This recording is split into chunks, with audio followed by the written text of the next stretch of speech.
Eric Ryder's here with Jimmy Zidek. Jimmy, you're going to be heading off the pro bouts here tonight.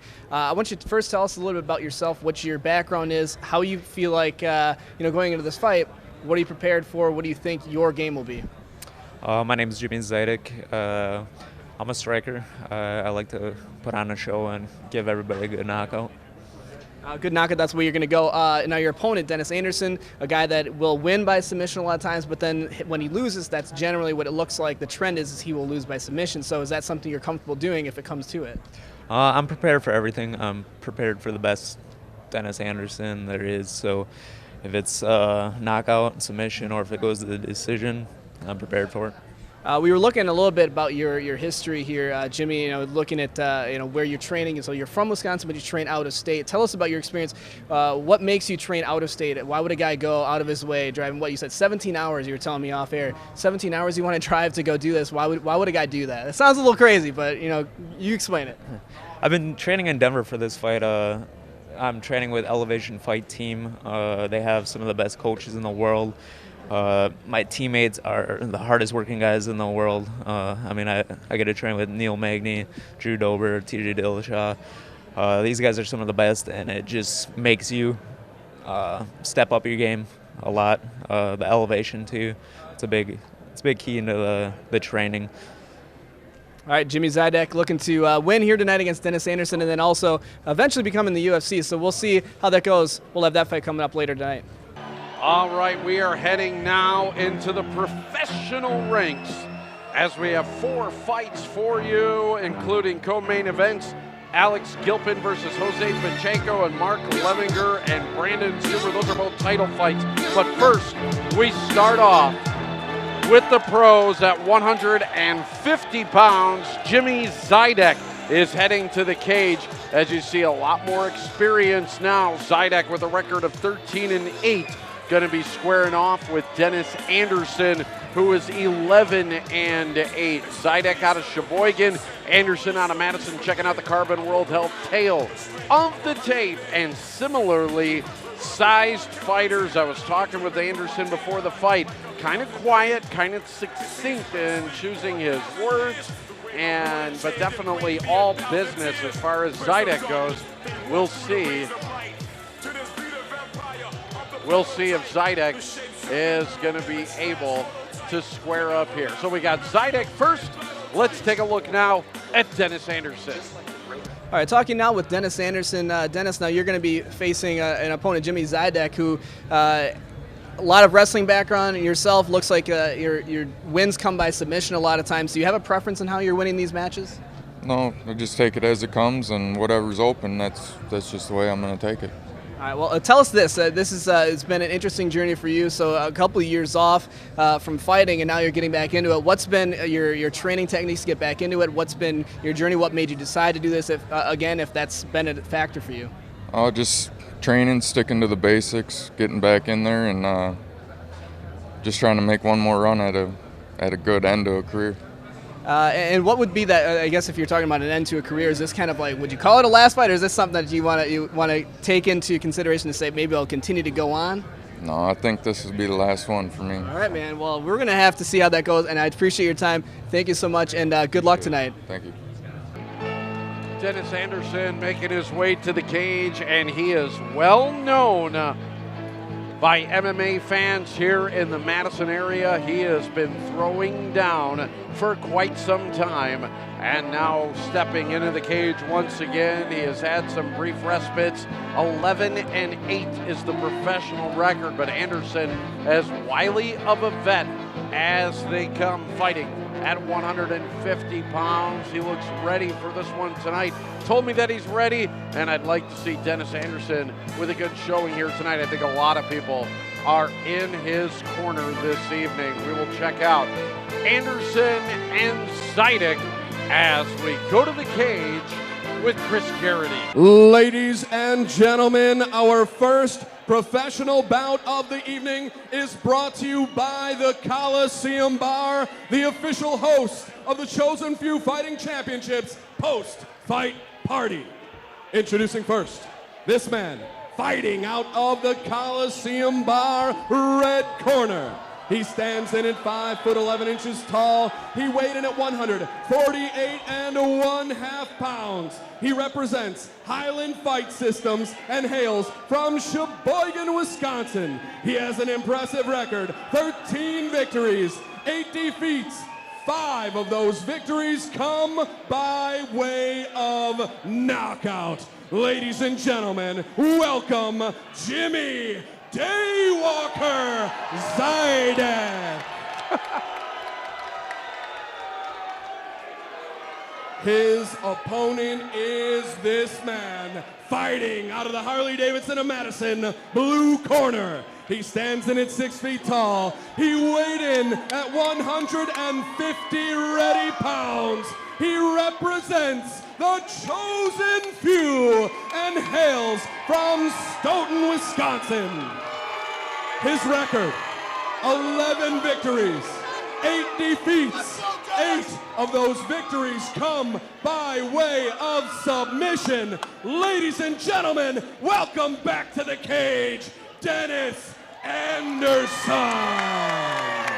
And I told you this sold-out crowd here at the Monona Terrace, very happy to see Dennis Anderson back in the cage, as they love him here in Madison. A local boy from Stoughton, Wisconsin, makes his way back into the cage. And Zidek, by the way, his nickname Daywalker. If you don't know what a daywalker is, it's someone with red hair who isn't a complete ginger and doesn't have all the freckles. So that's why he's a daywalker. Big fans, Rich, of both of these fighters. I've watched Dennis fight for 12 years, starting with the earliest Madtown Throwdowns here in Madison, Wisconsin. And Jimmy Zidek, another grizzled veteran, a stand-up striking fighter with great takedown defense. This stylistic matchup is going to play out real well if it goes 3 rounds, because they're both strikers, both wrestlers. It's going to be a fantastic fight, Rich. This matchup is the most experience that we have as Anderson takes Zidek to the mat. Most matches in the cage is right here in this matchup right here. Both guys sporting winning records. For Anderson, like you said, he's been around for a while, and the sold-out crowd here at the Monona Terrace Convention Center, happy to see him back in the cage. And talking to the chosen few head coach, Josh Steary, earlier today, I asked what his game plan was going to be with Dennis Anderson. I said, I've seen Zidek fight a number of times. His stand-up is spectacular. Josh said, we're not going to play around. We're going to tell Dennis, measure him up, take him down, do your damage for 3 straight rounds. They don't think Zidek can submit him. And Dennis, even though he is a submission artist, has also been susceptible to guillotines and triangles.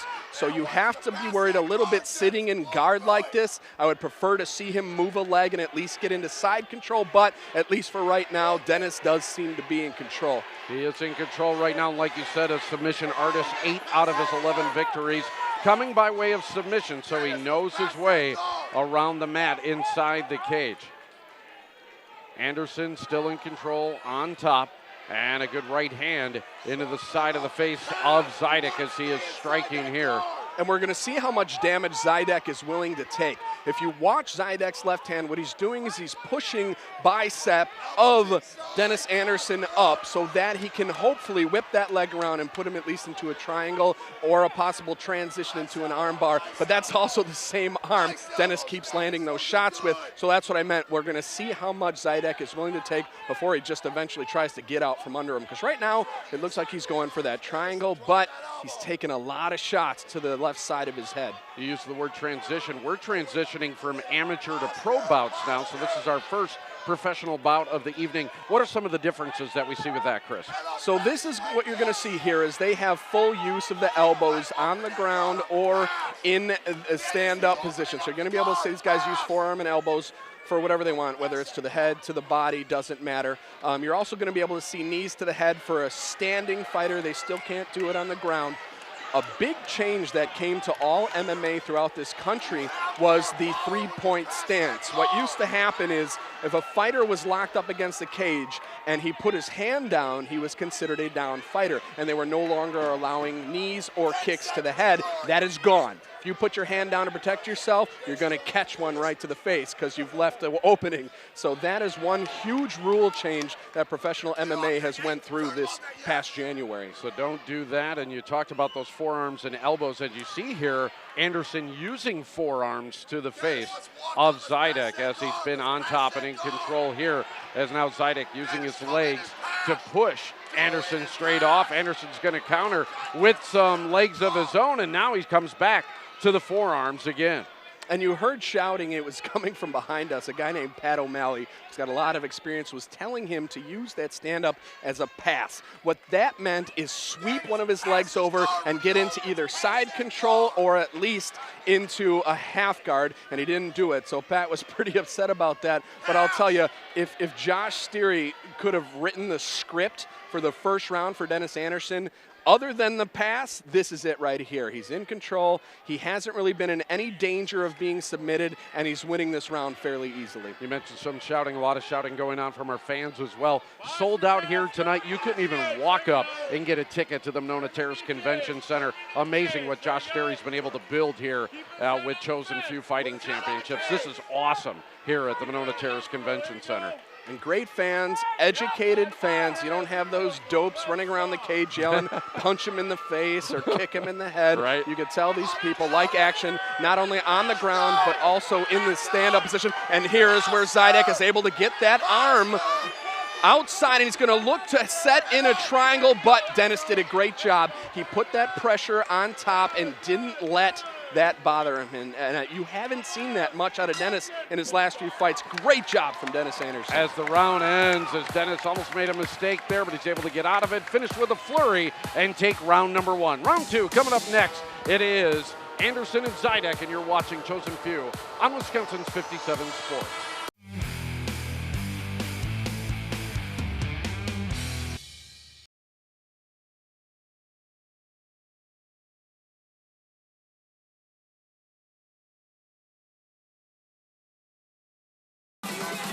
Great job of the replays here tonight as you're taking a look at some of the action of round number one, and Anderson in control. What are we seeing here, Chris?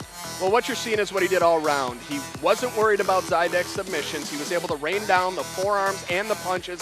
You could tell the length Dennis had from the waist up. He was able to really wing those in there, and they were nice, short, crisp, and they did a lot of damage to Zidek's head. There was this one time which I was going to say he kicked him away right there, which was actually good for Zidek. He just wasn't able to stand up. I really wanted to see where Zidek whipped that leg over it and show that transition to the possible triangle, but also how Dennis did a good job avoiding the submission there. Dennis is up on my card right now, 10-9. Again, you couldn't have scripted it better for the Chosen Few camp right now. How does Zidek come back in round number two then? Zidek has to keep this on his feet. He's obviously not going to compete right now with Dennis as far as being on the bottom. Now, Dennis's cardio we're not sure about, so who knows what's happening right there. But right there, did you see the way he didn't really go for a takedown? He got hit.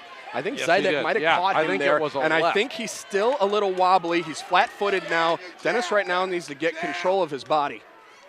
A short left right to the jaw of Anderson by Zidek is what caused the damage, but Anderson now gets back into a familiar position, and that is on top of Zidek. And he's in half guard. He needs to stay there. He can't let Zidek get back to full guard, because look at the damage he can do with that forearm.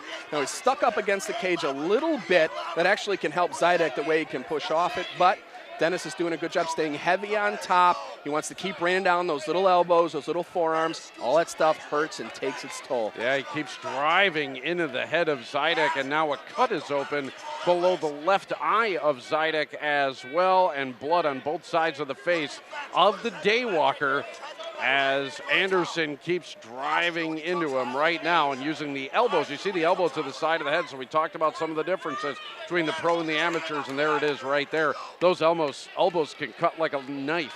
And they're one of the most beautiful and one of the most dangerous strikes in this sport, and I'll tell you, they are a true skill. You're not born to do it. You have to learn to do it, because it is something, like you said, they call them cutters. Did you see the way he swipes across like that? Those are called cutters. They not only create hematomas like you're going to see on Zidek's head, but those cuts you're talking about, beautiful elbow work from Dennis Anderson. Talked about him cutting like a knife. They are right now. There are huge cuts that are opened up on the face of Zidek and blood everywhere, and this is happening mere inches from us as we are cage side right now. Anderson, again, using the elbows, continues to drive into Zidek, and boy, there is blood pouring into the eyes right now of Jimmy Zidek, and the Daywalker is in trouble and blinded by his own blood thanks to the elbows of Anderson, and he continues to use those elbows and do tremendous damage to Zidek. And I saw a slick little veteran trick that Dennis was using, swiping from the eyebrow down, getting that blood into Zidek's eyes. You can't see, you can't breathe, you start to panic. Beautiful, beautiful work from Dennis Anderson. In full guard, he is doing this damage to Jimmy Zidek. This is a fantastic comeback fight for Dennis Anderson. Using both the left and right elbows as Zidek in a world of trouble here, trying to get the left arm of Anderson locked up. He cannot do it. And every time he misses, Anderson counters with an elbow to the face. A referee, Tom, is looking in close at those cuts. Once they really start impeding the vision of Zidek, what he can do is put a pause to this fight and have the doc come look at it. But Tom is an extremely smart referee. You do not want to take the advantage away from Dennis Anderson right now. And Zidek is still fighting back. It's not looked like those eyes have really done enough to cause Tom to stop it. So good refereeing and good job from Zidek staying in it. Now here's the mistake that can happen right here, Rich. And now the arm is caught. Anderson is in trouble as we're nearing the end of round number 2. Anderson needs to hold on. All that damage that was done, and he got out. Great defense from Dennis Anderson. He was what looked like in a ton of trouble, and he didn't panic, stayed heavy, was able to get that leg off of him, and got out of the armbar, Rich. There was a look on his face just there for a second like, oh my God, I got into a mistake here, and I need to get out of it, and he was able to get his arm back out. Now Zidek trying to hold on to Anderson here, but he can't, and now Anderson is going to continue to use the forearms and the elbows on Zidek. Zidek continues to fight back. All that blood, all that punishment, he still seems game, though, on his back. Well, that's what pros like Zidek and Anderson can do. I mean, Zidek's been around. He's got 13 victories, so he's been in the cage plenty of times. He's been in trouble, too. He does have 8 defeats, so there's nothing that Dennis is going to show Jimmy he hasn't seen before, but he's going to show something maybe Jimmy can't come back from and win. We have seen blood here tonight, but we have not seen blood like this. This is our bloodiest fight of the night, bar none, as Anderson is covered in Zidek's blood as well, as there are huge cuts opened up on Zidek, but Zidek continues to fight back. Had the advantage there for a second, but Anderson still on top right now, and has been all Dennis Anderson in this fight. As that continues, as we head to round number 3, Anderson in control. Zidek's corner needs to do some work. You're watching The Chosen Few in Wisconsin's 57 Sports.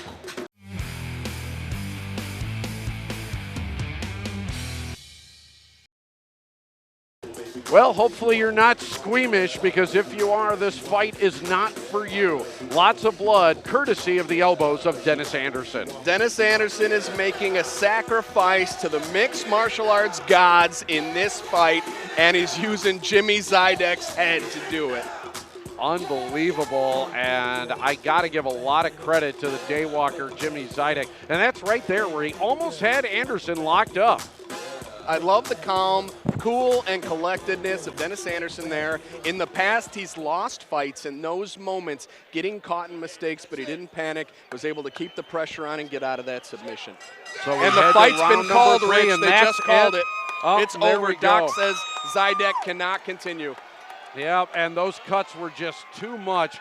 Absolutely unbelievable. You knew that they were building up and that they, you know, like I said, the corner had some work to do. It was just too much. Those were big cuts over the eyes of Zidek, and when that much blood's going into your eyes, it's just hard to say, yeah, let's let him continue if he can't see. And I really hadn't seen anything from Jimmy, as much as I liked the kid. I hadn't seen anything from Jimmy that was going to allow him to come back and win this fight. So as safety, veteran doctor Nestor Rodriguez decides, you know what, kid, save it to next time. You know, you live to fight another day. And here's the story as well. What a comeback for Dennis Anderson. Great to see. The crowd here at the Monona Terrace absolutely loves it. Impressive victory tonight for Anderson as Chris Garrity is going to head back up into the cage to give the official announcement. But it is Jimmy Zidek who is unable to answer the bell in round number 3 as Nestor Rodriguez, our doctor, will stop the fight after 2 rounds, and Dennis Anderson will improve to 12-8 in bloody fashion here in our first professional bout of the evening. Let's go to Chris. All right, ladies and gentlemen, with Jimmy Zidek unable to continue, this bout ends by referee stoppage, TKO at the end of round number 2 for your winner, Dennis Anderson.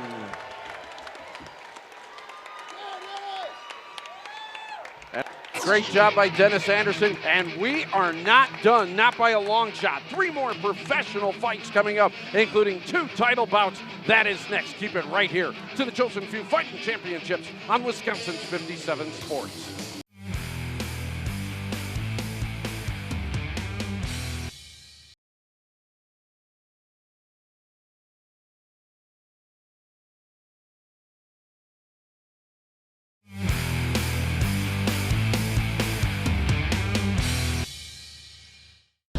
Here with Dennis Anderson, the catchweight fight, beating Jimmy Zidek. Now, we talked before the event happened, and it seemed like Zidek, if there was betting on this sport, Zidek would be the one to get the money. But you're looking at a comeback and the win here. So, kind of, what are your initial thoughts?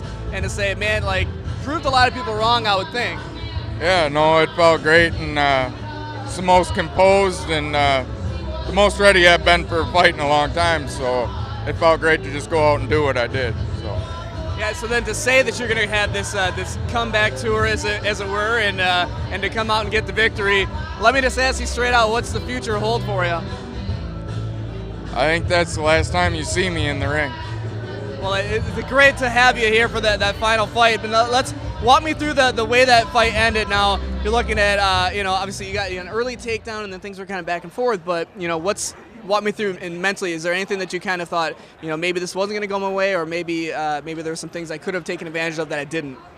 No, I think everything went the way I thought it would go, and I was just a better wrestler and just kept the pressure on him, and once I cut him, it just kept coming, and I just kept my composure and kept going with what I was doing, so it went the way I thought it would go. Dennis Anderson, the catchweight champion here, Chosen Few 10.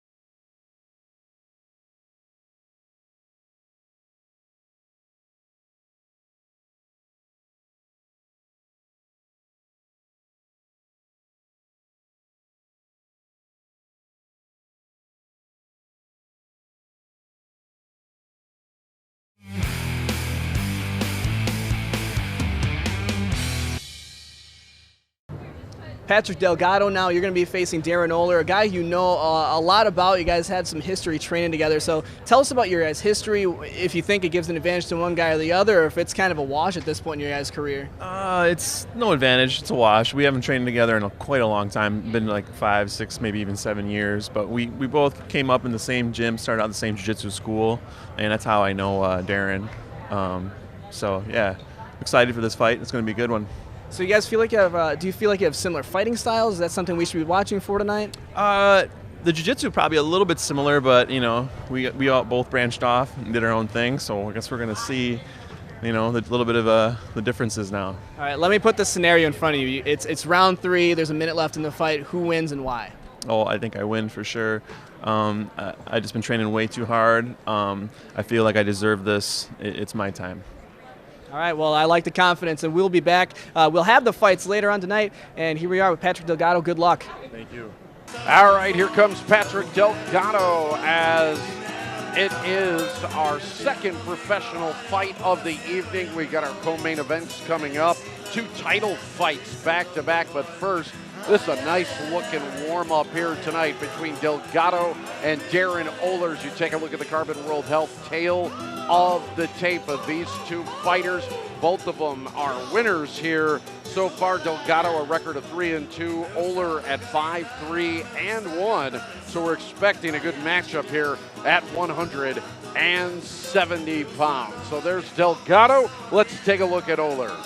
Talking now with Darin Oler, and you're facing Patrick Delgado here tonight. Just looking at your history of fighting. Your last fight didn't go your way, but after looking at some film, what are some things you feel like you need to correct going into tonight's fights? Well, my last fight broke my thumb in the first round, so after that, no, it didn't go too smooth after that. But watched some film on that, looked at my footwork, how I was coming in and out of the strike zone, out of the pocket, and had some good things to work on. So I feel like I improve on that. Are you a guy that likes to finish your fights early? Like some guys will, get a knockout in the first round, feel good about it, but do you like to kind of draw that out, make it a mental game, maybe go into rounds 2 or 3? Well, you always like to finish early, get in, get out, get on with life. But I'm comfortable going to deep waters. I like to take my opponents there. I got good stamina, good cardio. So if it goes the distance, I'm more than comfortable doing that. Tell us real quick about your training background. I know you have some training within the area. I know we talked a little bit before we came on camera, but what's kind of been your journey? Well, I started off training at the Monkey Bar actually with Patrick Delgado. Nice, yeah. So that's kind of different. But then we were at Fight Prime for a while, and then our team went over to the Chosen Few, and we love it there. It's a great team, great atmosphere, and we got a good tribe going there. All right, well, good luck. We'll see how that turns out. Good luck against your fight with Patrick Delgado. He is one of the Chosen Few, Darin Oler, heading up to the cage right now, and the fans here at the sold-out Monona Terrace Convention Center are into this one here tonight. Again, a look at the tail of the tape. These 2 match up very evenly, record-wise, height-wise, weight-wise. It is a wash, and what is going to tell the difference is who has put in the training and who has the edge with the heart as well. And Darin Oler, one of the Chosen Few, just about set to take the final few steps up into the cage in front of this raucous crowd here tonight. Let's send it up to Chris Garrity.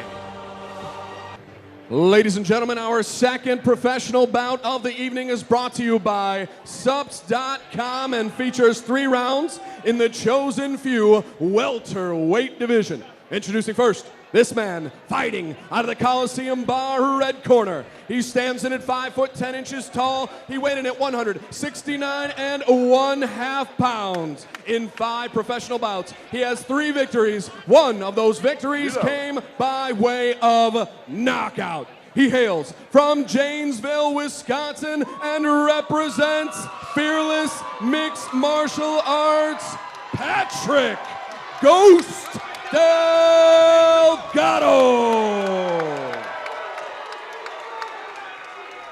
His opponent is this man fighting out of the Harley-Davidson of Madison blue corner. In 9 bouts, this man has 5 victories. 2 of those victories come by way of knockout. He weighed in at 170 pounds and stands in at 5 foot 11 inches tall. He represents the Chosen Few and hails from right here in Madison, Wisconsin. Ladies and gentlemen, Darin Oler. Oler was talking with Eric Rogers before the and fight, the ladies and gentlemen that are ready. cage side, please do not bang on the apron. Ladies and gentlemen, cage side, do not bang on the apron. Thank you. Good warning there from Chris Garrity as we are set for our second professional fight of the night. And it definitely seems the fans are behind Oler and the Chosen Few in this one, as Oler coming in with a record of 5-3-1 versus Delgado, who's 3-2. So a little less experience in this fight. What are we looking for here, Chris? So the experience is there with these guys. It's not going to be as much as what we had with our last fight with Anderson and Zidek, but both these guys are no strangers to the cage. I've seen both of these guys fight multiple times. As you see, and I was going to say it, there is going to be a feeling out process in this fight. Neither of these guys, I would say, are fantastic strikers, okay? So what they're going to do is there's going to be a lot of this dancing right away, and we're going to see some clinch work and an eventual takedown is what they're going to try, unless one of these two lands a big bomb. But we've got some decent wins, 3 for Delgado, 5 for Oler, so both of these guys have seen their hands raised, so we are going to see some action, hopefully before too long here. Delgado actually getting a good left hand in there, now try to go to the body, overhand right as well, as now putting up his hands a little bit higher is Oler, and then using his feet to strike back. Again, it is Delgado coming forward with the hands. There's the clinch you were talking about, looking for the takedown, and Delgado got it.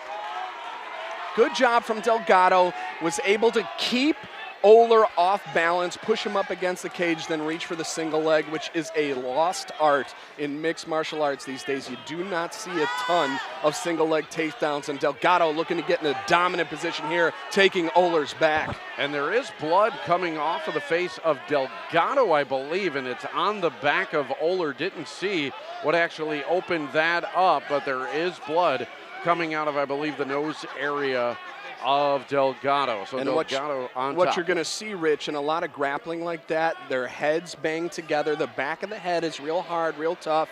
And what happened was Delgado's face kind of banged in there. He's just trying to get that back control, and that can make your nose start bleeding right away. Absolutely. You get smashed in the nose, it starts bleeding really quickly and profusely. As now it looks like the chokehold going for there by Delgado. Does he have it in? It doesn't look to be completely under, and right now Oler is doing a good job with 2-on-1. That means 2 hands on 1 hand, pulling it down, stopping the joke from happening. Although right now it looks, yep, it's still not completely under. It looks a little bit like Oler's got his chin stuck up in that little groove of the elbow there of Delgado. He is fighting it with everything that he has right now, trying to get out of that choke, and he has succeeded. A nice job of defense there by Oler, and now Oler is on top and has reversed it, much to the delight of this raucous crowd. And Oler did a good job trying to pass there. He didn't want to drop right into Delgado's guard. What he wanted to do is try and get at least to a half guard, possible side control, for this reason right here, because Delgado just right now is going for what looks like, well, he had it for a little while, but omoplata was what he was looking for when you're able to twist a guy's arm like that and either reverse your position, but it was a really good job by Delgado. It's too bad he wasn't able to keep it. Oler's been able to get out of a couple of tough spots here, now in on top of Delgado after taking a right to the side of the head, but it is still Oler who is in front. Is that front face guard? Am I calling that right? Well, he's in full guard, is what guard. it's called right now. Delgado is dangerous off his back, and you can see that. Moves his hips around a lot, trying to transition from submission to submission. Oler is not going to want to stay in guard, or else Delgado's going to end up catching him, although right now Oler is doing a good job actually posturing up, is what we call it, raining down those blows, but you got to be careful. If you get too sloppy and you have a good submission artist, you can throw it in, although it might not matter here because Oler is raining down some big shots. Striking with rights and lefts is Oler, and Oler in control here now in round number 1, as you would have to say. He's got the better so far of Delgado, and he continues to work on top of Delgado right now, trying to get those arms free to rain down some more strikes.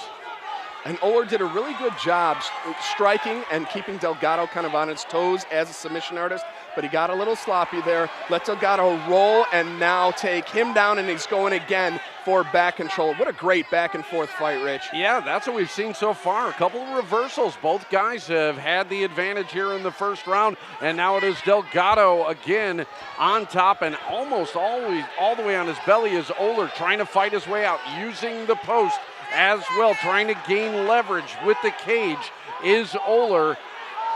as it's now Delgado trying to get some strikes in, hammering down on the side of the head of Oler. Oler trying to get to his feet, a knee, that's the round, and a good first round here between Oler and Delgado. The crowd loves it. We'll hopefully see more in round number 2 here in the Chosen Few Fighting Championships on Wisconsin's 57 Sports.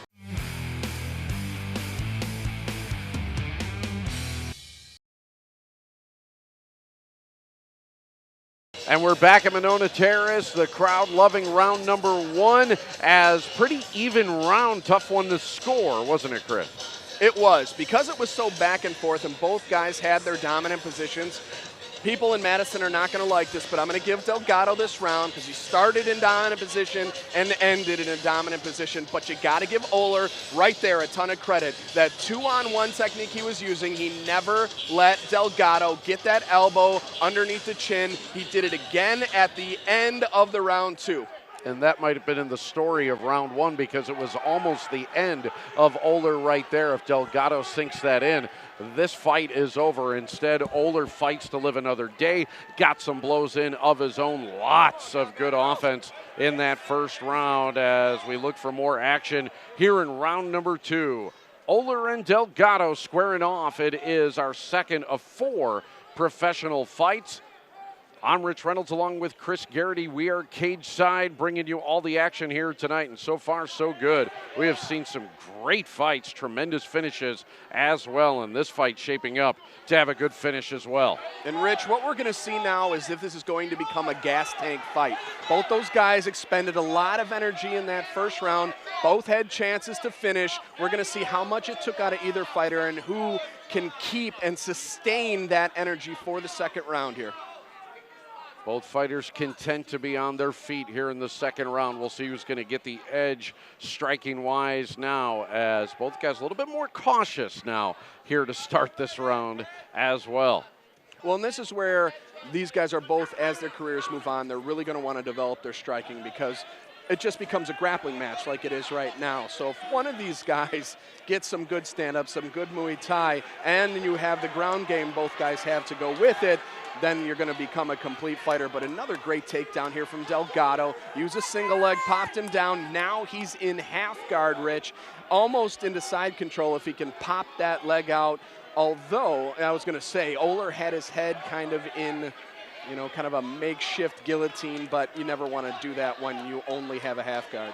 Oler able to get back to his feet. Delgado continues to hold on to him, and then a good knee as he tries to take out the right leg of Oler.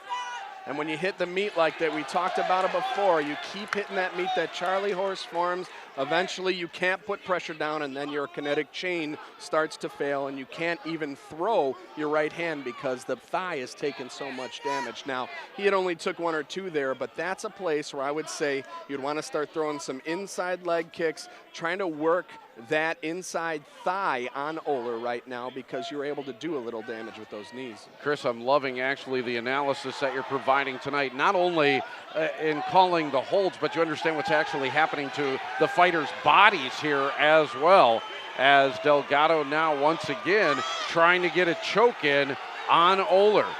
And like a snake, Delgado climbs up Oler's back and is trying to whip in another rear naked choke. But again, Oler is doing a really good job. If you see it right there, that forearm, that elbow is not under the chin. Oler's doing a good job digging his chin into that little crevice there. Problem he's going to deal with now, though, he's standing up. And yeah, I was just going to ask, doesn't he have to take more energy to stand up than he would be down? Well, you've got another fighter that weighs as much, if not more than you on your back, so A, that sucks. And then also what's happening is you can't really stand up straight because then you give up your neck, and also if you lean over, you give him more leverage. So, but Oler did a great job getting out of it there. Oler continues to get out of tight jams here in the second round. Got out of a tough one in the first round as well, and now we are back to striking. Oler with a couple of good shots in on Delgado. Delgado still, though, looking, I think he's more comfortable going for takedowns, and he's looking to shoot in and get another takedown in on Oler, and Oler trying to stand up here a little bit and do some striking. And you could tell neither guy extremely comfortable on the feet. They're just throwing one shot. Nobody's throwing, any jabs, anything to set that up. I don't see any great leg kicks coming from either of them. So really that's what this is. Who can get the takedown? Who can be in control? Delgado's done a good job so far, but again, this is where I said it's a gas tank fight. Delgado right now, his hands are down, his feet are flat.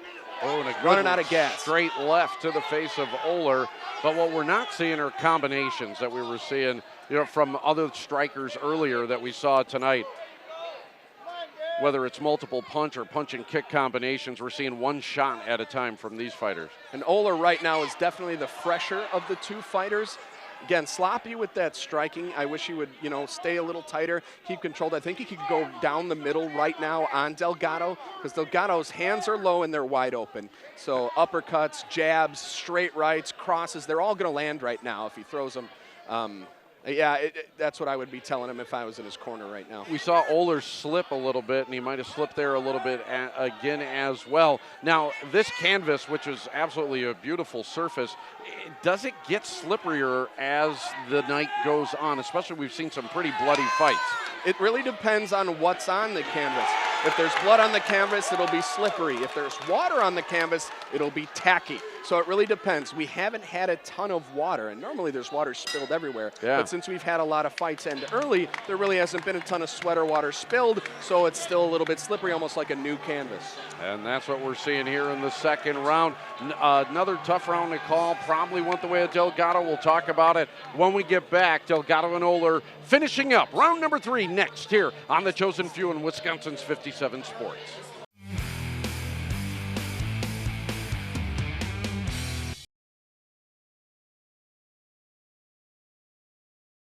Back at the Monona Terrace, checking out action from round number 2. And I think that was a 10-9 round for Delgado. He might have won the first 2 rounds, didn't he, Chris? And he definitely did. He won the second round because of the first half of the round, but I'll tell you, he gassed out in that second half, and that's where Oler is really going to have to take control because Oler is definitely the fresher of the fighter, so keep it on your feet, hopefully strike it out.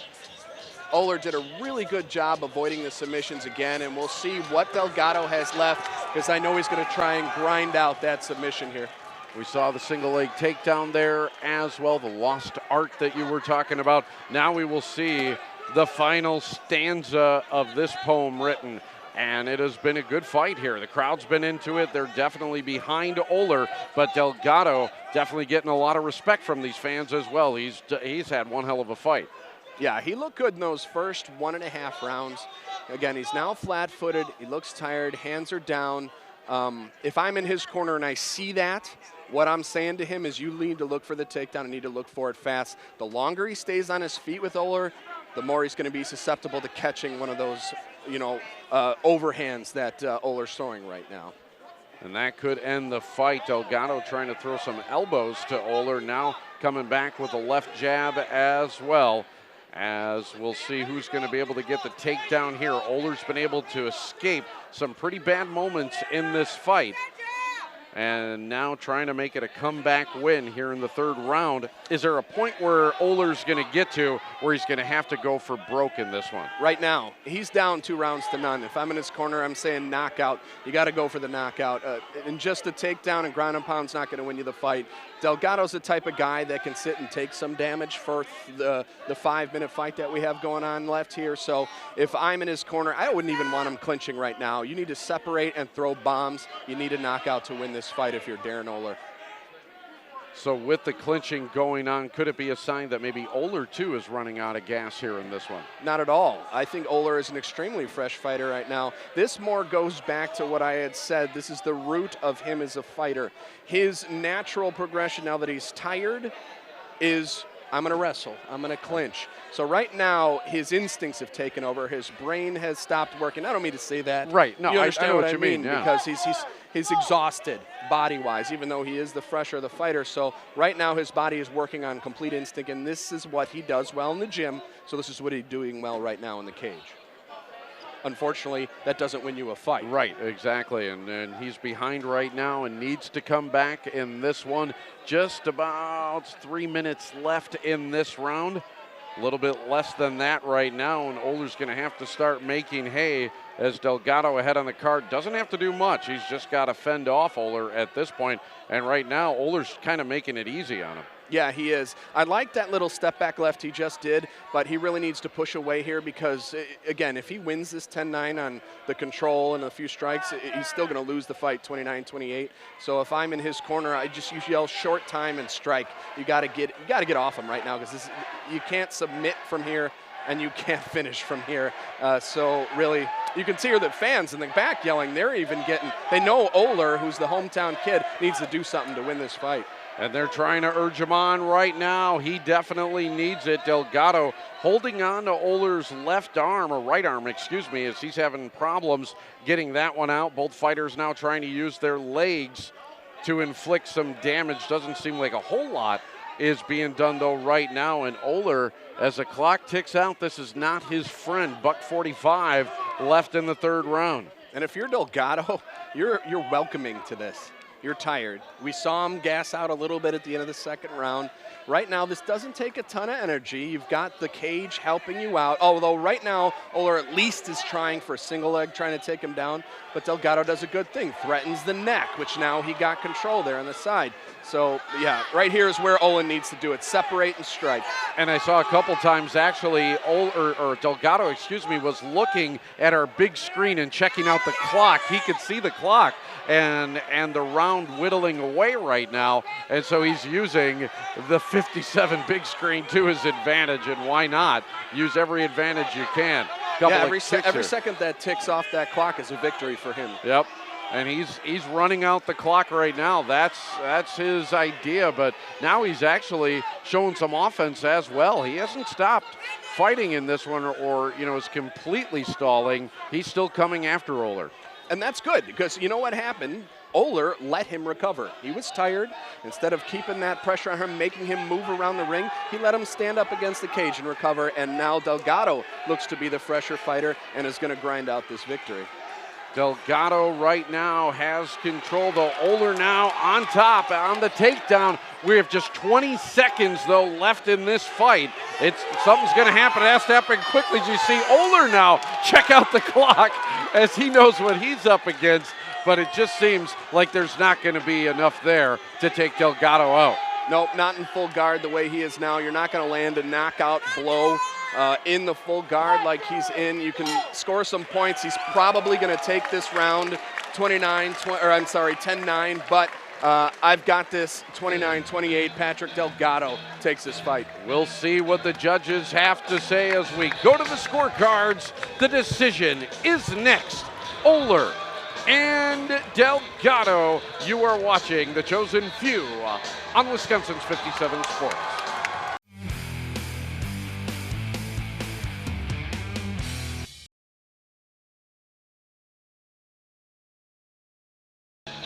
Gotta love the crowd reaction to Patrick Delgado here at the Monona Terrace Convention Center. What a venue for a fight right on the shores of Lake Monona, of course, as we check out some of the action in this one as Darin Oler trying here. This was towards the latter stages of the third round to inflict some damage and try to turn this fight around. Unfortunately, Chris and I believe it was too little too late, although what we think is inconsequential at this point. It's going to be what the judges think, and judges, whether it's boxing, whether it's MMA, no matter what fighting that you are watching, when it comes to judges, you never know what they're thinking and how this fight is going to go.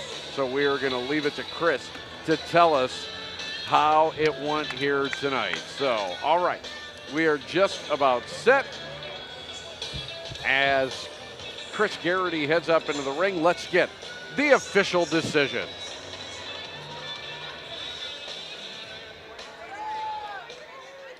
Ladies and gentlemen, before we get to an official decision, one more round of applause for a great fight. After 3 rounds of welterweight action, we go to the judges' scorecards. All 3 judges have this bout the same, 29-28, in favor of your winner by unanimous decision, and fighting out of the red corner, Pacheco.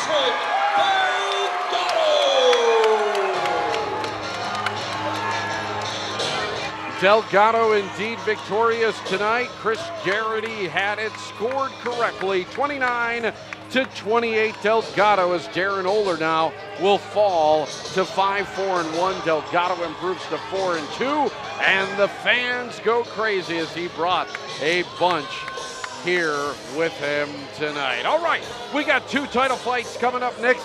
They are the first Chosen Few Fighting Championship professional titles to ever be given out. Next up, Alex Gilpin, Jose Pacheco. Don't go anywhere. That's coming up on Chosen Few in Wisconsin's 57 Sports.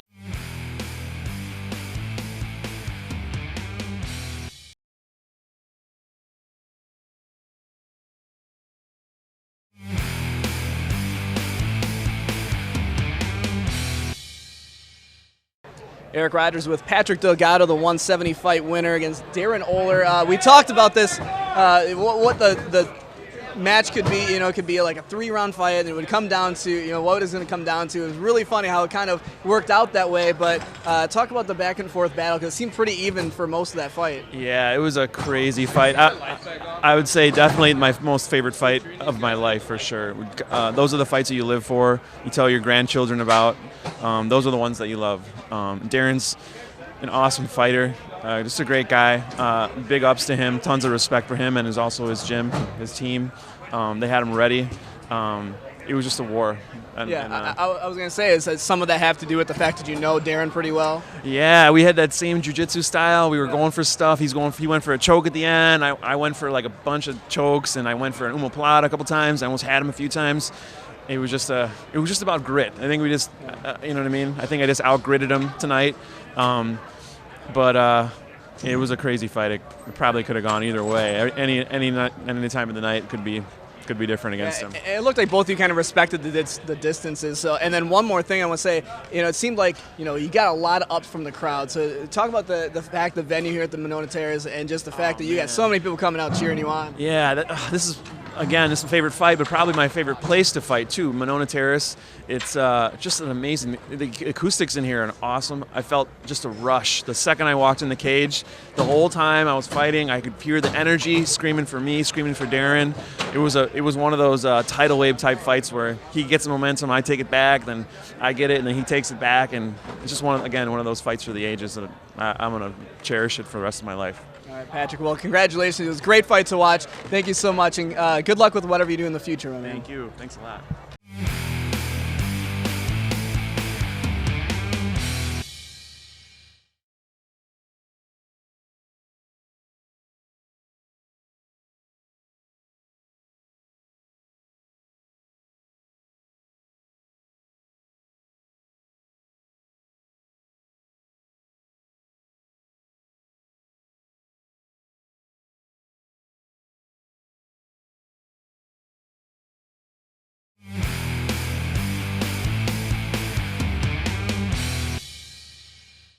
All right, Jose Pacheco, you're going to take on Alex Gilpin in the 145 pro bout.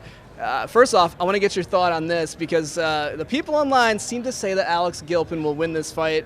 As an underdog, or as a presumed underdog, how do you feel about that mentality? There's going to be some surprises after the night. All right, I like the confidence. You know, looking at some of your past fights, a lot of them have gone out of their first round. If there's a reason for that, please explain. And if there's a preference for that, why do you feel like that's something you'd like to do? In the past, we've strategized and come with good game plans for our fights. So they've gone past the first round in that sense. But with the strong fight plan that we have today, it could go sooner.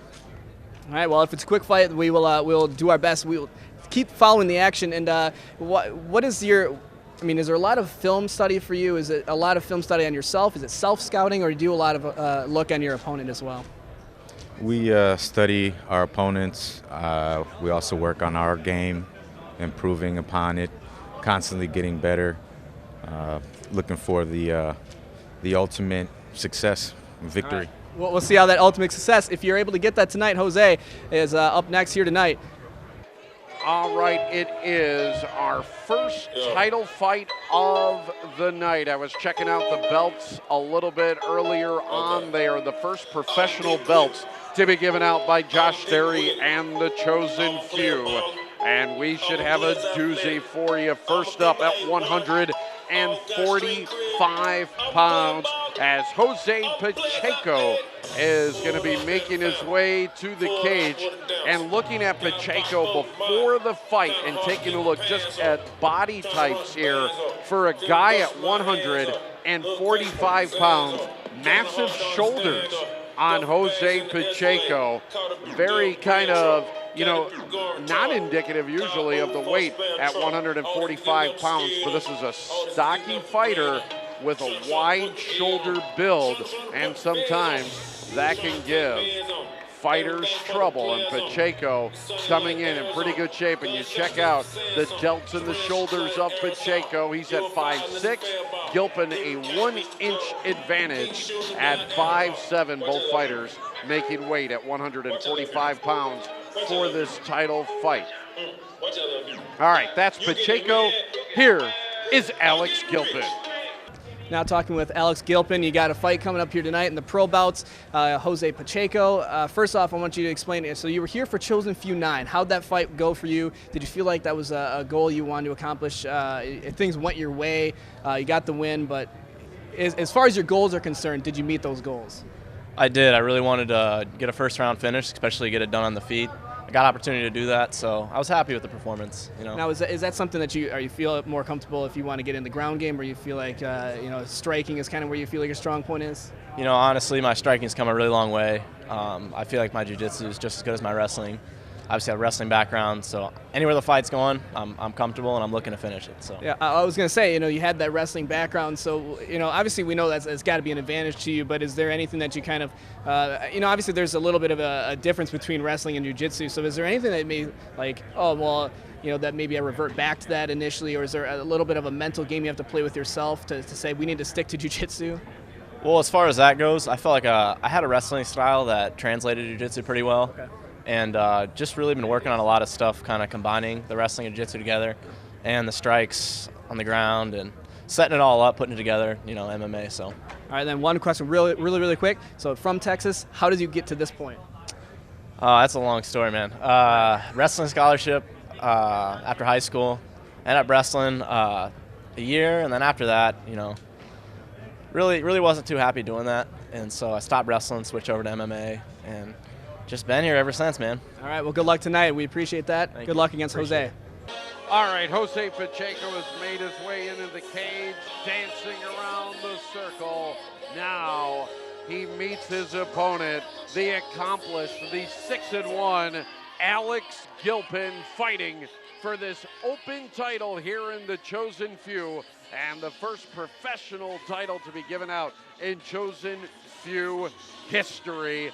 And boy, wouldn't it be nice to see a Chosen Few fighter take it home, and that in the form of Alex Gilpin. Nice kid. He's been on the sports news, gotten a chance, of course, to hang out with him as well. And this is one guy who loves doing what he does, and what he does in the cage is win fights. Let's see if that translates into winning professional titles. That is coming up as we send it up to Chris in the cage. Ladies and gentlemen, this is your co-main event of the evening, brought to you by Carbon World Health. It features 5 rounds for the Chosen Few Fighting Championships featherweight belt. Introducing first, this man fighting out of the Coliseum Bar, red corner. He stands in at 5'7" tall. He weighed in at 145 pounds. He hails from Milwaukee, Wisconsin, and has 8 victories in his professional career. 4 of those victories come by way of submission. Representing Serrano Combat Club, ladies and gentlemen, Jose Pacheco. His opponent, this man, standing across the cage and fighting out of the Harley-Davidson of Madison blue corner. He hails from right here in Madison, Wisconsin, has an impressive professional record, 7 bouts, 6 victories, 2 knockouts. He stands in at 5 foot 7 inches tall. He weighed in at 143 1/2 ready pounds. Representing the chosen few, Alex Gilpin. Listen to the thunderous applause of a sold-out crowd here at the Monona Terrace Convention Center. Nary a ticket to be had beforehand as we hit our co-main event of the evening and the first professional title fight in Chosen Few Fighting Championship history. Here we go. Gilpin and Pacheco, and Alex Gilpin looks ready for this one, Chris. He looks to be in tremendous shape. Gilpin is one of those tough, up-and-coming fighters that hasn't shown much weaknesses, especially in his past 4 fights. Pacheco is a grizzled veteran known to grind out victories, loves submissions. He does have 8 defeats on his record. This is an interesting fight for me because it's really new versus old, even though 7 fights is a lot. A lot of those fights have come recently for Gilpin. He's a very active fighter lately, but he is strong, he is fast, his top game is excellent, and we'll see if Pacheco can handle the strength and the speed of Alex Gilpin. We saw Gilpin on our last Chosen Few that was on Wisconsin's 57. He ended the fight quickly. He is an impressive fighter. You talk about the quickness on the balls of his feet and ready to strike at a moment's notice. You see, he looks really comfortable there, although he did take a right there from Pacheco. Pacheco, for being in at 145 pounds, broad-shouldered. And so that can also denote some strength, although Gilpin, boy, really shows that he did some leg work as well. And one thing Gilpin's going to find with Pacheco is he's not going to be scared of him. He's not going to wait for Gilpin. What Jose is going to do is find his spots and pick them, and then he's going to do it quick. You see some of those straight lefts landing. He's throwing it. He's measuring Gilpin up so he can throw that overhand right there. Great right kick to the thigh, and then the left hand. Combinations from veteran fighters like Pacheco is how you beat the young studs like Alex Gilpin. And we were talking about in the last fight, we were missing those combinations. You're seeing the combinations right here in the first round between Gilpin and Pacheco.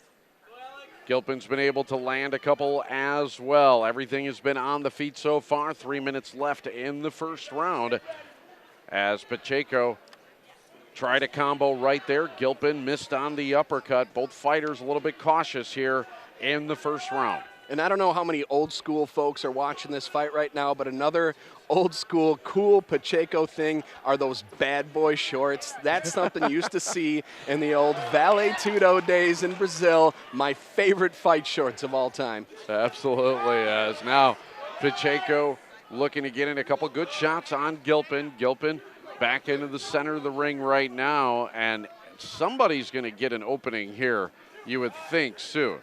I love the straight left from Pacheco right now. It's landing. It's keeping Gilman kind of on his heels, as you see right there. That left is landing, and that's the way he's going to win this fight, because eventually he's going to catch it with a little more force, and then he's going to be able to go in and strike a little bit more. I don't think he's going to want to take Gilpin down, because that's a waste of energy, in my opinion. I would stay standing if I'm Pacheco. It's Pacheco's fight if it stays like this. It was the left, as it looks like he's trying to set up that overhand right. That one came in a little bit wide, easy to defend for Gilpin, as once again a combination from Pacheco looks very comfortable to go ahead and box this one out. And here's something else I want you to watch, Rich. So look at Gilpin's stance. It's extremely wide. He's got his left foot forward. It leaves you open for those kick combinations like Pacheco had landed earlier. Pacheco is in more of what you'd call a striking stance. He's got his feet a little bit closer together, more compact. And again, we talked that kinetic chain. Everything is quicker and faster when it comes to the left and the right hand. So 2 also different stances and styles when it comes to striking here. 2 overhand rights from Pacheco. Gilpin trying to counter right now as we move along here in the first round, the first of 3 scheduled for our first title fight of the evening, and the first time the Chosen Few has put a professional title on the line. So exciting night here, not only for the fans, but for Josh Sterry as well. He's very proud to be able to do this. As Gilpin finally is able to shoot through and gets the takedown, and now Pacheco's off his feet. That was a great job from Gilpin. He wasn't winning the stand-up battle. He knew if he wants to take this round where it's at right now, this takedown is one way he can do it. But he's going to have to do some damage here. Great job from Jose to get up. And using the cage to his advantage as well was Pacheco, as Gilpin unable to keep Pacheco down on the mat very long. And this is going to be interesting judging-wise. There are the old-school judges that take takedowns almost as points. If you get a takedown, you're in the advantage, even if the other guy slightly won the striking advantage. So it'll be interesting in this round to see how they score it, because I still have this round for Pacheco because Gilpin did nothing with his takedown. He landed a lot more blows. If you're scoring it that way, it's probably Pacheco's round. We will head to round number 2 and see if Alex Gilpin can rally. You're watching The Chosen Few, and you are watching Wisconsin's 57 Sports.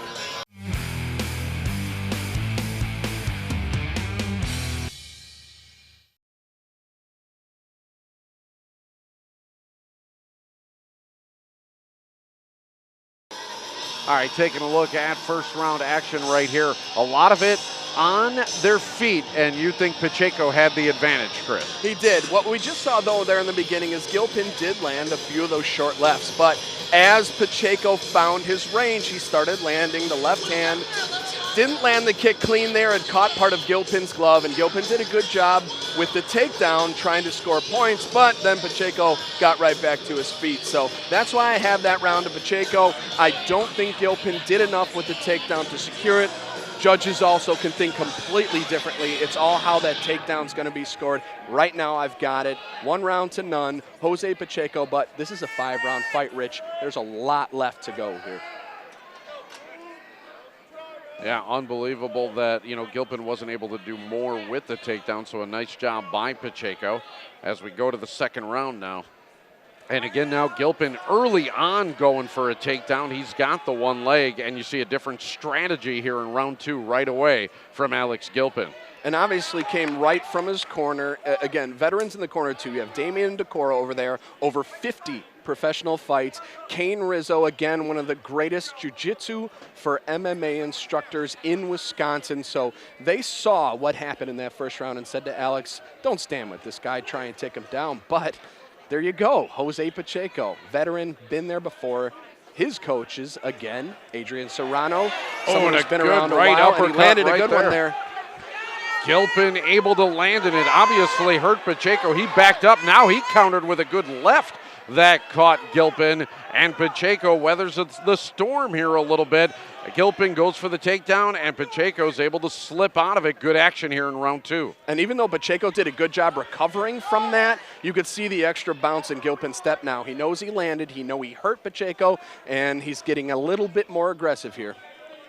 Definitely hurt him, but Pacheco doing a good job right now of not allowing Gilpin to hold onto that leg, as he's been able to slip out of a takedown twice. You talked about jiu-jitsu for MMA. So what does that mean? There's specific things just for MMA in the jiu-jitsu realm? Is that Well, it? absolutely, because one thing that jiu-jitsu doesn't take into account when you're doing it strictly as a martial art is being punched in the face.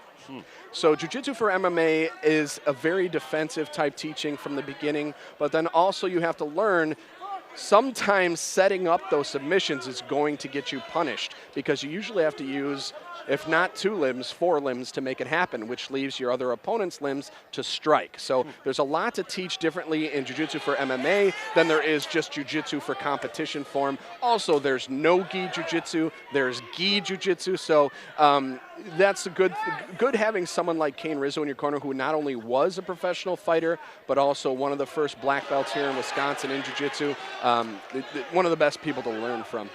Both fighters traded overhand rights, an uppercut again from Gilpin. He's landed that uppercut a couple of times and has done good damage to Pacheco. Pacheco missed with the left. Gilpin tries to take advantage. We haven't seen Gilpin go for a takedown here in the last minute or so. Well, and why not? Because he built that left. confidence landing early in this round. So he's like, why bother wasting my energy? I couldn't take him down. I can strike with him and possibly knock him out. Pacheco using his arms to his advantage here, landed a couple of good shots. Gilpin, though, content with staying on his feet right now. Now, the one thing I would say with Gilpin is he's really telegraphing that uppercut, which can land, although I don't like him throwing it when they tried it again. Pacheco is in the orthodox stance like that because you don't have a great angle with it. But he needs to set it up a little better is why I was bringing it up. He's really dropping and telegraphing that.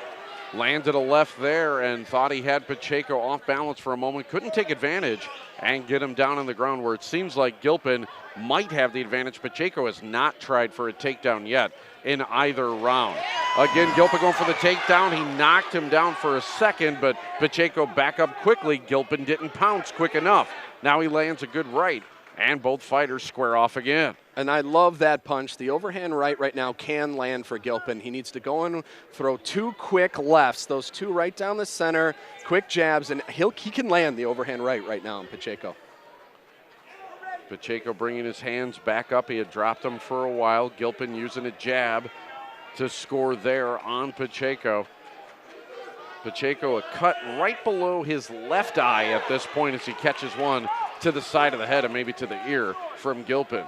And that is wide open right now, that overhand right. If I'm in Gilpin's corner, I'm yelling, set up the overhand right. Yeah, every time he comes in with the left, it seems to drop the left hand of Pacheco. He loses his guard right there, and Gilpin's been firing off that right.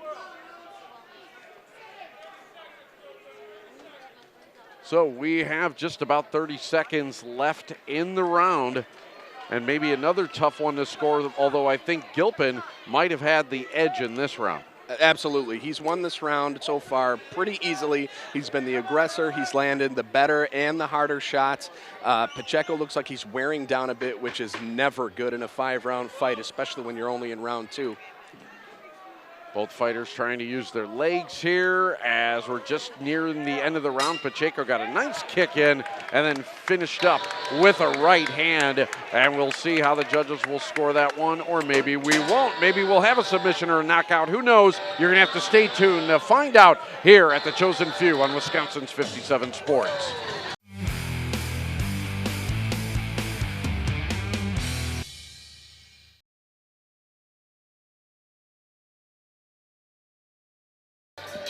Taking a look at some of the striking going on here in the second round, because that's what we've had, a great deal of striking, not a lot of ground game from either fighter. And an excellent job from Gilpin throwing the hands. He's setting up a lot of those overhands, and he wasn't beautifully setting up the uppercut, but it was landing early. I think that's a punch that can be there for him now, especially because Pacheco is a little bit worn out. So if I'm in Gilpin's corner, I'm saying the overhand right's there and possibly the uppercut, but don't waste the uppercut. He wasted a little bit in that round. You really want that to be a surprise, because if you notice when that overhand right comes, Pacheco drops his head. If he thinks an overhand right's coming, set up that uppercut, and that's where it's going to land. Round number 3, we are scheduled for 5 as both fighters square off again. 5-minute rounds, and 5 of them, you better be in some amazing shape to do that and go the distance in this sport, as both fighters again take to the center of the cage and continue their on-their-feet striking game. The good thing for Gilpin, if he pulls out the win with this fight in his young career, is he's going to have a 5-round fight under his belt. And until you really get to the highest levels of this sport, meaning the ones you see on Fox and the ones you see at pay-per-view, you don't fight 5-round fights. So this experience alone for a young fighter like Gilpin is monstrous, because if you can get to that level, you're already going to have those rounds underneath your belt. And that's the difference in a professional title fight versus what we have seen so far, and why it is so cool to be able to have that and see that here at the Monona Terrace and Chosen Few, as Gilpin continues to score more here in round number 3 as Pacheco looks a little bit more flat-footed than he did earlier on. Good kick to the side of the head, and that is backed up with a right hand. Now Pacheco striking back as he used that left. Gilpin going in, tries to take down again, and again Pacheco is able to get out of it. Now what I really want the camera operator to do, if he can, is take a look at Alex Gilpin's left thigh. Right now, Pacheco has been picking that thing apart, and you already see where it's kind of turning into hamburger meat. Yep. And in a 5-round fight like this, that's something that's going to eventually take its toll. Remember, we talked about it before, that kinetic chain. You need to post up on that foot to throw kicks with your right. You need to do it to throw those jabs. If you can't fully put pressure down with that left foot because your thigh hurts so much, that's a good thing Pacheco's doing right now because he's got the time to do it. I would keep beating away at that thigh. The back of the left thigh of Alex Gilpin looks like a field of raspberries right now as the bruise has come to the surface as Pacheco has been able to use that to his advantage. Again, Gilpin unable to wrap up Pacheco and get the takedown that he obviously wants. Here's another attempt at it. Pacheco spins out of it again. I've been impressed at least with Pacheco's defense of being able to get out of these takedowns. Absolutely. He looks much better in this round than he did in the second round. I think he's missing some opportunities with that left leg of Gilpin. He needs to keep chopping him down because that will wear Gilpin down, especially as we move to the championship rounds. Twice Gilpin's been able to connect with a right foot to the left side of the face of Pacheco, and now a right hand to that side of the face as well. So he's wearing out the left side of the face of Pacheco, maybe looking to open up that cut a little bit more that's under the eye of Pacheco, although it'd be better to get one over the eye if you're Alex Gilpin. And that's just a mouse Pacheco has going on. There's a lot of scar tissue on that face. He's got 17 professional fights, so cuts eventually just open up from taps. It doesn't look like to be any danger for Pacheco right now. And another good right from Pacheco. Oh, big mistake from Jose Pacheco. Yeah, it seemed like when he was trying to fend off Gilpin there, he lowered his head. As soon as he did, Gilpin pounced and got his first real good takedown of the fight, and it comes here in round number 3. This is Gilpin's bread and butter right here. If he can stay in this position, what he's going to do is what we saw in the Anderson fight. Sit in this guard and rain down elbow damage. Now, the one thing you're going to see a difference here with those types of strikes from him is he doesn't have the length from the torso up that Anderson had, so he's not going to have as much behind the elbow. You're going to want to see, unless he's postured like this, which is fantastic. There, yeah. But you're going to see some great ear shots, those punches that come around, because of he's a little stockier. And a couple of hammer shots there from Gilpin as well, using the elbow in his hands to his advantage. Now he tried to get a left elbow in there as well, and this obviously, if they were standing up, the fight was pretty even. Gilpin has the big advantage here on the ground. Yes, he definitely does, because he's not afraid to get submitted by Pacheco. You can tell sitting in the guard, he's completely comfortable here. Hasn't tried to pass one time. All he's thinking is damage and how much can it cause. And he's causing a bunch of it now as trying an elbow of his own is Pacheco, and now it's Gilpin using that left elbow, trying to slide it across the face of Pacheco. A couple of good shots here right in front of us as a nice left by Alex Gilpin. And now there is a cut over the eye of Pacheco. We'll see what happens with that one as we come back for round number 4 in our title fight, the first of 2 on the Chosen Few on Wisconsin's 57 Sports.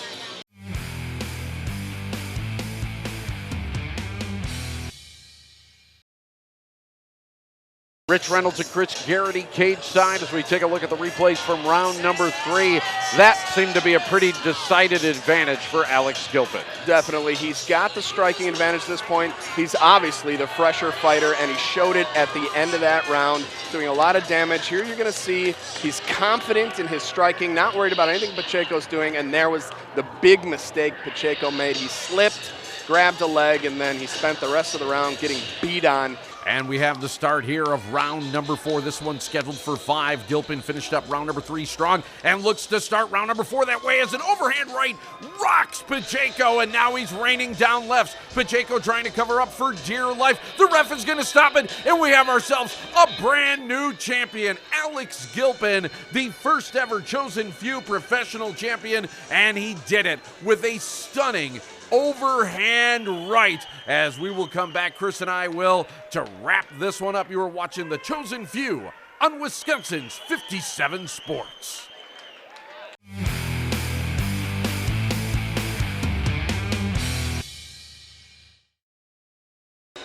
And we are back right now as this one comes to a conclusion. In the 4th round, it looked like Gilpin was getting the edge, and he is able to finish off Jose Pacheco in the 4th round as Gilpin used the 2nd and 3rd rounds to start wearing out Pacheco, and then he finishes them off with a flurry early on here in round number 4.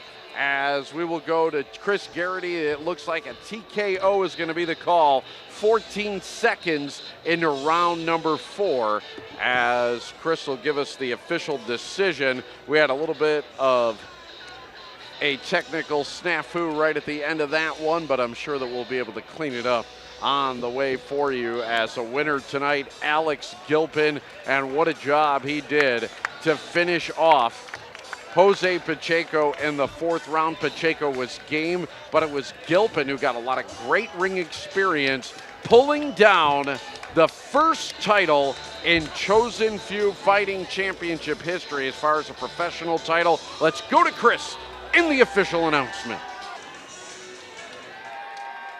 Ladies and gentlemen, this bout comes to an end at just 14 seconds of round number 4 for your winner by TKO and the new featherweight champion, Alex Gilpin.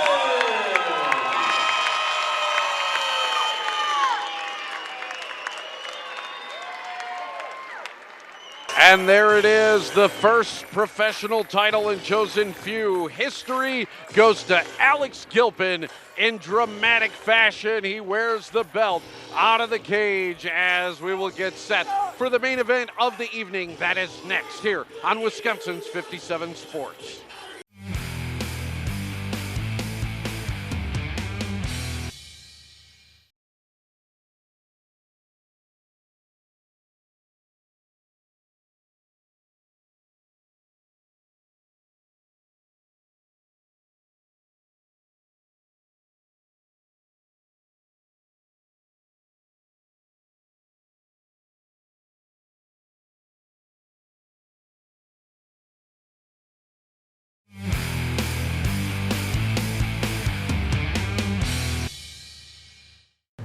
Eric Ryder's here with Brandon Suber. Brandon, you've got a fight here tonight against Mark Lemminger. It's a fight that a lot of people expect him to win that fight, but coming in as a guy who's, it doesn't look like you're afraid to go up against him. So tell us your mindset going into a fight like that. And my mindset's pretty easy. I'm going in to go have fun against Mark. He's a great guy. He's a great fighter. He's 4-0, and everybody he goes against, he dominates. So, and I love fighting. I love going out and taking hard challenges. So I'm going to go out and give everything I got. Well, for those who don't know you, what kind of a fighter are you? What's your style, your preferred style? Is it, are you a ground and pound guy or maybe something else? I like to try to stand, Muay Thai, and also got a wrestling background. So if it needs to go to ground, I'm good at ground, so all around. And then real quick, what's your journey been like? Where do you start? Where are you from? I'm from Ohio. I've been fighting for 8-9 years now. Stopped for a couple years, and then I came back off a three-year rest. So it's good to get back in and give it everything and get back into it. All right, Brandon. Well, good luck tonight. We'll see you later on. All right, Brandon Suber makes his way towards the cage, fighting out of Walker MMA in Ohio. He has a record of 7-5. Does Suber. He comes in at 5'7", 170. And Suber, though, a record of 7-5 and going for the chosen few title here tonight against everybody's favorite, and that's Mark Lemminger. And Lemminger undefeated in the pro ranks. He is 4-0 and looking to win his first professional title here tonight. Okay, that's Suber. Now, here's Lemminger. All right, Mark Lemminger, you're going to be in the 170 title fight here tonight. What is your, Brandon Suber is an opponent you're going to be facing here tonight. What do you know about your opponent right now, just before you even have this fight? I don't know a lot about my opponent. Actually, I was supposed to fight a different opponent, and it got switched kind of last minute on me. But I never dwell too much on my opponents anyways. I kind of focus on what I'm going to do. So is that's not anything that you think, well, now I got to change any sort of game plan? It's not a detriment to you at all? No, not really. I'm comfortable wherever the fight goes, and it's not the first time I had an opponent change, so it's all right. All right, I'm going to have you share a little bit of a personal story here about your weigh-in. Tell us real quick about how you met weight. Well, that was actually a previous fight, but I had to. He laughs because I had to get naked in one of my previous fights because I missed weight. Well, you don't have a lot of room for the change in weight, so I do. That's a great story. And then, real quick, so you have a history of getting into these fights. Tell me about being an advantage. It looks like people online are saying that you're going to be winning this fight. Real quick, thoughts on being not the underdog in this fight? I don't know. I work hard, and it showed in my previous fights. So, I'm gonna hopefully show it again tonight, and my hard work should pay off. All right, Mark Lemminger, good luck tonight. The crowd is nearly deafening here at the Monona Terrace Convention Center for their hometown hero, Mark Lemminger. They love to watch Lemminger fight, and why not? And who could be more deserving of a chosen few professional title at 170 pounds? A lot of the sold out crowd, more than 1,200 strong, is on their feet right now and making noise for Lemminger in this one. No doubt where the crowd is going to be. They are going to be in full throat as Lemminger gets set to step in the cage against Brandon Suber. Our main event is coming up as we'll send it up to the cage and Chris Garrity.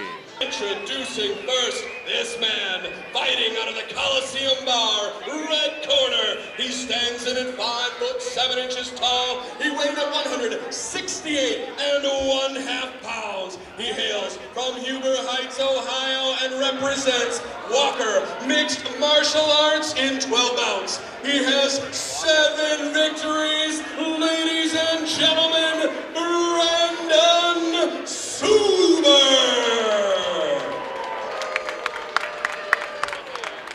His opponent is this man, fighting out of the Harley-Davidson of Madison, blue corner.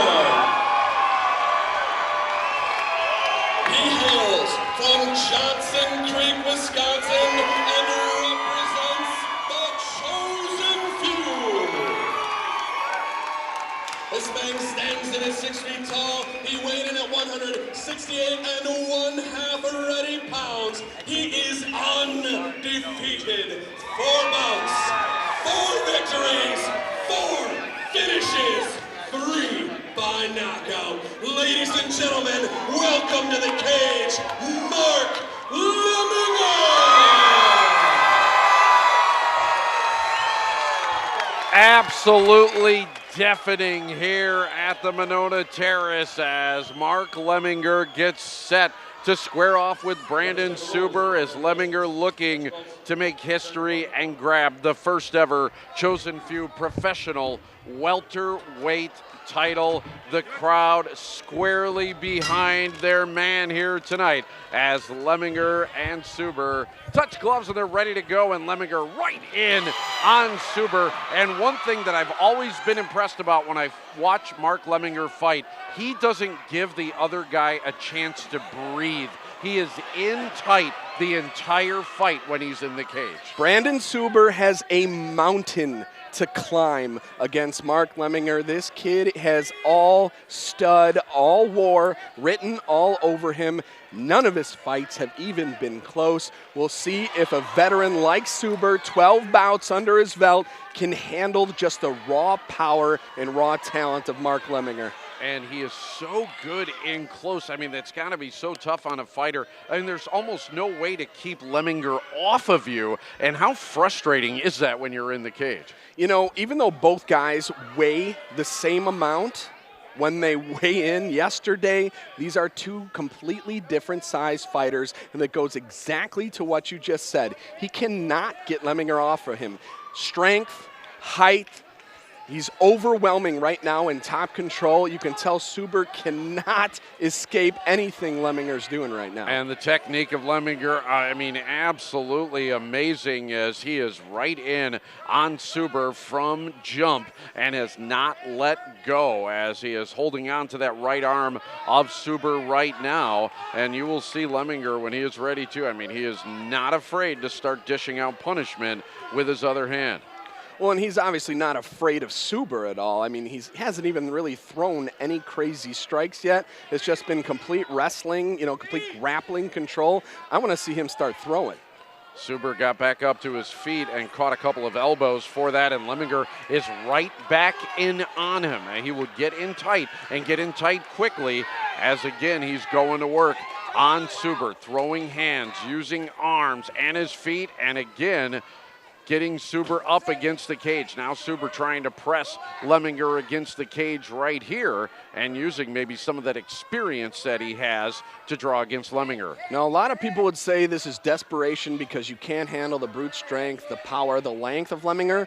But what Suber knows is he doesn't want to be at a distance with this guy, but he also doesn't want to have him on top of him. So what can I do? I can push him up against the cage, maybe throw some strikes. Right now I can use my Greco-Roman background and hopefully control and slow down the freight train that's Mark Lemminger right now. And that's a lot of what you're seeing right now, some of that Greco-Roman styles. Lemminger up against the cage against Suber, but he's going to take him down anyways. And there's the power of Mark Lemminger coming into play. Fantastic judo throw. You use your opponent's leverage against them and toss them on the ground. And here comes that punishment from Lemminger. Big right hands while he's tying up Suber. Flurry of right hands and elbows, some knees as well thrown in there, and a cut on the nose of Suber as Lemminger has gone to work and dished out the punishment here in round number 1, scheduled for 5. We're not planning on it going that long. It's all going to depend on Mark Lemminger's gas tank and how much punishment Suber can take in this first round.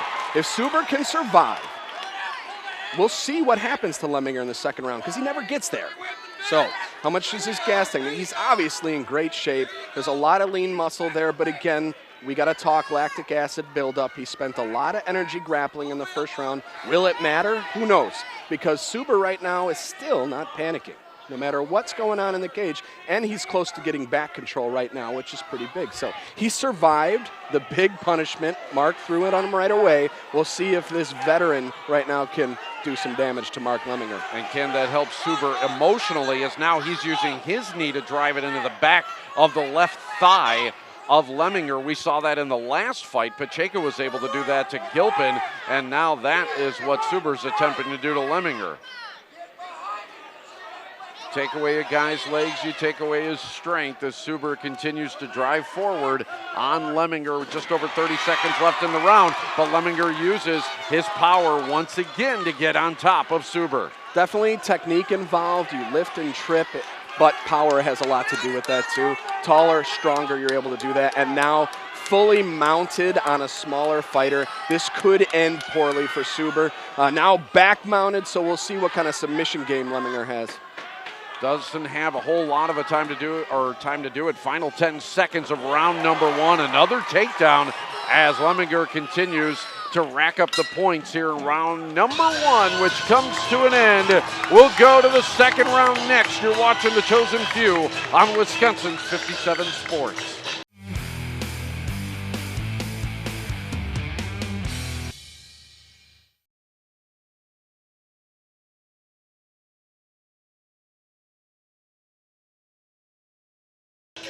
Our main event of the evening, Lemminger and Suber, and good action in the first round. Chris, what did you see? What I saw was total domination from Mark Lemminger, but I also saw a veteran fighter in Suber survive. So, even though that was an easy 10-9 for Lemminger, I want to know what he's got coming into this second round, because even though he threw a lot of damage with those great left and rights there, he didn't hurt Suber. Suber looks to be for, I guess, and I wouldn't say better, worse for the wear, but he survived. Nobody else survives against Mark Lemminger. So mentally, Suber's probably in a decent place. Hey, I took this brute, took him to a second round. Nobody else does that. So we'll see what kind of gas tank Lemminger has. His mouth is wide open. He's breathing heavy. But again, he's an in-shape fighter. He spent a lot of energy. We'll see what type of gas tank he has here. Yeah, it's kind of hard, too, to know, not only do you have to fight Lemminger, but you also have to fight this crowd. This crowd is squarely behind Lemminger, and he definitely feeds off of it. Every little thing that he does, every advantage that he gains, draws raucous applause. And he went from single leg to ankle pick there. Good takedown. And now he's got back control of Suber. I think Lemminger wants to end this thing as quickly as possible. Look at him just dragging him over to his corner, which is an amazing feat in general. But you're in your own corner. You can hear your own instructions. Your fighter, again, in enemy territory. There's a good left, and that hurts Suber. But Suber holding on to the ankle of Lemminger. Lemminger getting away now. Hammer blows coming down on to his opponent, Suber.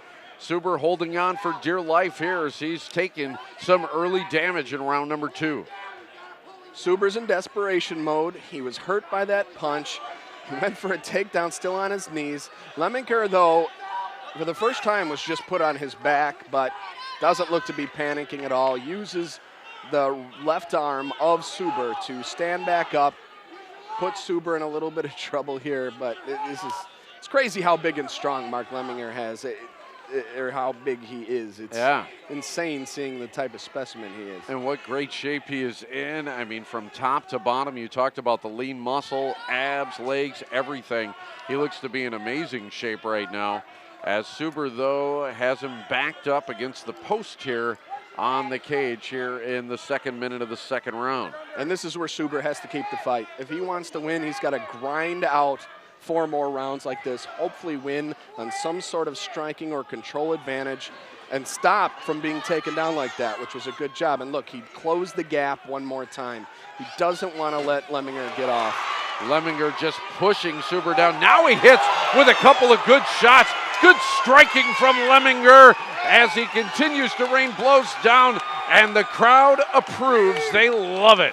And this one's going to end here pretty soon because I don't see Suber being able to take too many more shots to the chin like that. He is gassed out, tired, and taking some monstrous punches. And now bloodied as well, as good lefts and rights from Mark Lemminger, looking to go to 5-0 and get a professional title, and that right landed again on Suber near the chin. Suber did a nice job of being able to shake that one off. I thought that one had some good power behind it. Yeah, and I don't know how he's doing it. He's taking damage. If you're going to take any positivity from this so far, is that Lemminger is breathing hard right now, so he's getting a bit gassed, but I just can't see Suber taking any more of the damage he's taken, and that he's going to take right here too. Shots coming down to the top and side of the head as Brandon Suber really has a big knot on his left cheekbone. It is bloody and caught one to the chin. A left there by Lemminger. Lemminger gets on top once again and looks to free up the left forearm and elbows. He's driving it into the bloodied face of Brandon Suber. And Lemminger is going to feel as free in a fight as any fighter's ever felt. He does not feel in danger whatsoever from Brandon Suber. Suber hasn't been able to hurt him, hasn't been able to threaten him with any submissions. So Lemminger really is in practice right now, believe it or not. He knows he's in complete control. He doesn't care how long the fight lasts. He's just going to do as much damage till he makes Suber quit. Or makes the referee stop the fight. Absolutely, yeah, one way or the other. It looks that way, as again, I think you're right, Suber hasn't been done anything that's going to scare Lemminger at all, and so Lemminger right now continues to use those forearms and elbows to inflict more damage as you see, wow, a tremendous amount of blood now coming off of the face of Suber. And Lemminger is making another sacrifice to the MMA gods, very similar to what Dennis Anderson did earlier on in the show. Suber's face is a mess right now. Unbelievable, as Lemminger trying to get out of the hold and get away from Suber there. Suber in desperation mode as you see the blood now on the face of Lemminger. I'm not sure whose blood that is anymore. I'm not sure either. I don't see a cut, and that could be stuff that just was either spit out or rubbed onto Lemminger's face. I don't know if there's a cut on the bridge of the nose. It looks like there might be on Lemminger. We're going to have to see here. Well, I thought we saw a bloody fight earlier. This one is topping that in our main event of the evening, and the crowd was so loud I didn't even hear the bell. That is how crazy it is here at the Monona Terrace. Brandon Suber slumped over. Will he answer the bell in round 3? We'll find out. You're watching the Chosen Few Fighting Championships on Wisconsin's 57 Sports.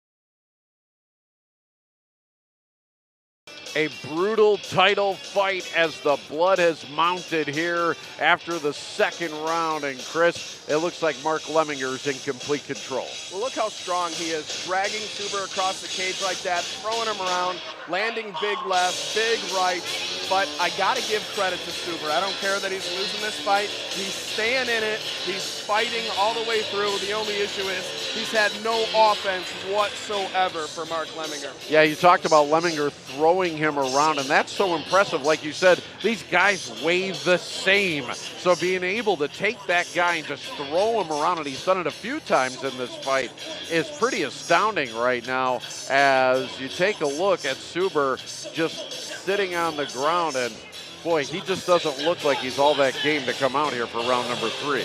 Now, one thing that we haven't talked about yet is that is definitely a cut on Mark Lemminger's face. So Drago has been cut. Does that mean that Rocky's going to come back and win this fight and give you the speech at the end? We're going to see here if Ohio is going to win over Wisconsin. I don't see it happening at this point, but hey, Drago's been cut. You never know. He bleeds. He's human. As Mark Lemminger and Brandon Suber ready for round number 3.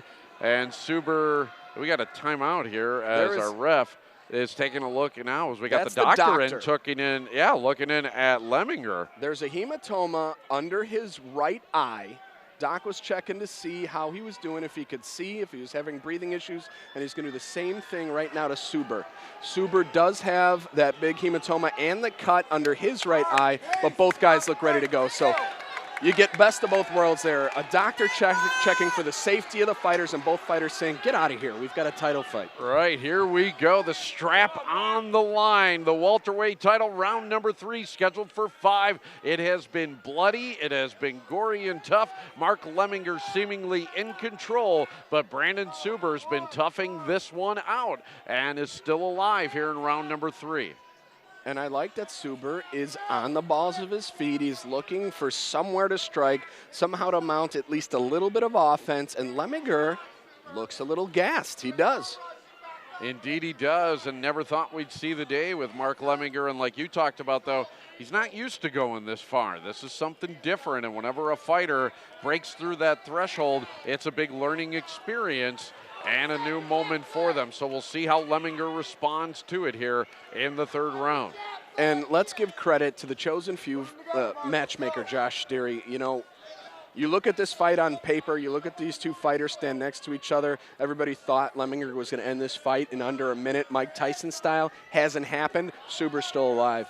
Yeah, Suber has been game. He's been strong and stout. Lemminger now following up a right hand with a couple of lefts. He hits him again, and now it's Suber trying to go for the takedown here of Lemminger as he is trying to mount him from behind. He's using that knee again to the thigh of Lemminger, and that's actually been successful for Suber. If there's anything that's scoring for him offensively, it's been that. Well, I like the aggression. I like that he's holding on. Lemminger is tired right now, so he's not able to whip out right now. And I don't see Suber going for a takedown at this point, which is really normally why you would clinch in this sort of position that he's in. But you know what? He's landing strikes. He's scoring points. This fight's still technically open. You're going to give Lemminger the first couple rounds, of course, but remember, this is a 5-round fight. We're going to enter the championship rounds after this. If Suber can steal a round and then win the last 2 because Lemminger's gassed out, maybe you won't finish him, but you're going to win on the scorecards. Can you imagine someone from Ohio taking home the first ever chosen few welterweight title? I don't want to see it, Chris. The crowd would lose it. They would lose it. Exactly. They'll tear the rafters off of this place as they are squarely behind Lemminger, and Lemminger right now giving them a little bit of cause for concern as Suber seems to have the upper hand here in the 3rd round. And the crowd's not going to like this because it's going to seem boring to them and it's going to seem like it's desperation out of Suber, but this is exactly what he needs to do. He's in control. As a timeout here right now, and I'm not sure our referee is calling Nestor Rodriguez back into the ring to take a look at Lemminger. And Tom saw something in his eye, and he wants the doc to take a look at it. If your vision is impaired and you can't see, the doc is going to stop the fight. But you saw Lemminger, there was no way he was going to let the doc. He basically pushed him away. He dispatched of Rodriguez quickly there, and the doc is back out, and the fighters are squared up back in the ring, and maybe that might have helped Lemminger actually a little bit in the grand scheme of things as he seemed unable to break the hold of Brandon Suber. Now he comes in with the left, and they're back to fighting again, and Lemminger is trying right now to gain that upper hand through striking Brandon Suber. And I love our referee. He's a good referee. He's a veteran. He's been doing this a long time, but he made a mistake. And I'll talk about it here if Suber doesn't get submitted. He's in a guillotine, and it's pretty tight right now. Yes, it's it almost. is. And he and tapped there out. it is, and it's over, and Lemminger wins the fight. And I gotta think, and you talked about mistakes, that little break right there, and it got Lemminger out and back up, and they squared up again, and that's what cost Suber in this fight and got Now, Lemminger if I had to put money on this fight, I thought Lemminger was going to win anyways, but I'll tell you what, Tom made a big mistake not putting him back in that dominant position that Suber was in. When he broke up that fight, you cannot neutral position them. I don't know. Again, I don't want to come down too hard on our officials because they have a tough enough job as it is. But I feel bad for Suber. I really do. I don't think he was going to win the fight, but he also just got it stolen from him. Yeah, and there you could definitely see that. You know, definitely the referees looking out for the safety of both fighters and looking out for the safety of Mark Lemminger as well. But it definitely appeared that little breakup and then going back to a neutral position helped Lemminger immensely and allowed him to end this fight quickly then once they re-engaged. Well, you know, that's what happens in the fight game. Tom was doing the right thing, protecting the fighter, wanted to make sure Lemminger was okay. But it ended. We have a new champion. We're going to celebrate him as the new champion. Suber didn't seem to be too upset by the stoppage. He knew he was getting beat up pretty bad, but I would have liked to have seen Tom put Suber back in the position he was in. Mark Lemminger is 5-0 and the welterweight champion of Chosen Few. We will go up to the cage for the official announcement right after this. Don't go anywhere. You're watching the Chosen Few Fighting Championships on Wisconsin's 57 Sports.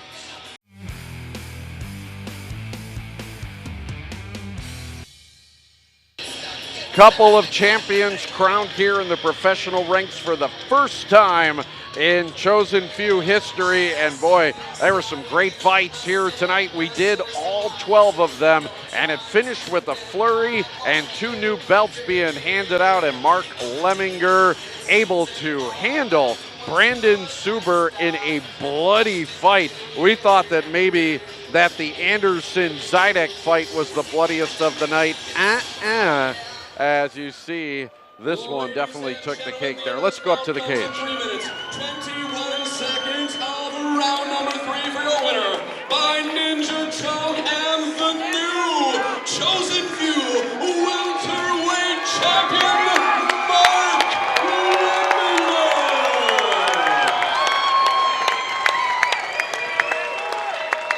The sold-out crowd loves it here, and they're going to love hearing some words from their brand new champion.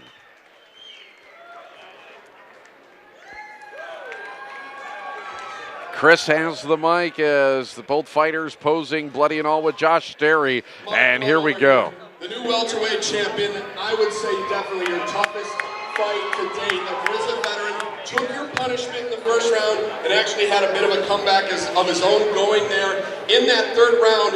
And actually the doctor's stoppage seemed to help you out a bit because it broke you guys up off the cage. Talk about that finishing blow. How does it feel to be the new champ? Oh man, it feels awesome. My teammate Alex Gilpin, me and him are real close, and we got the opportunity to fight for a belt the same night. That's all I've been thinking about. This is a dream come true, being able to win a belt with him. It's awesome. You're 5-0, undefeated. You want to keep going on a roll. What do you see for your next fight? You look a little hurt, so obviously you're going to want to recover. When do you see your next fight? I'm gonna take a little break, get my face back together a little bit, and go from there. You look great. You did a great job. Congratulations. You're the new welterweight champion. Ladies and gentlemen, let's give him another big round of applause. Lemminger's the champ. What a night of fights from the Monona Terrace Convention Center. The sold-out crowd loved every minute of it. 12 terrific fights, 2 championships crowned for the first time, and we will put a wrap on all of it.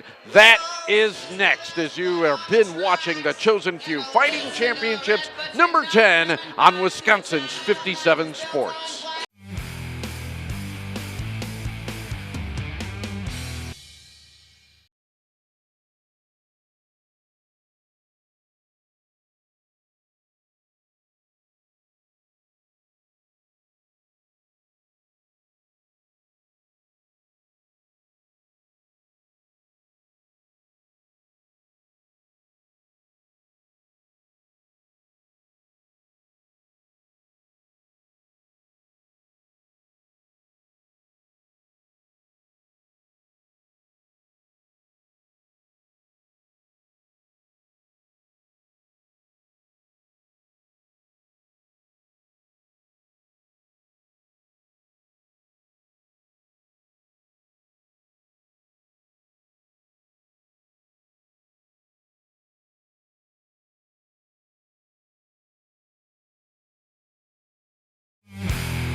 Putting wraps on a great night of fights here from the Monona Terrace. Rich Reynolds along with Chris Garrity. We saw 12 fights. We saw 8 amateur fights, 2 title fights at the end with the 4 professional fights. We saw blood. We saw gore. We saw a bit of everything tonight.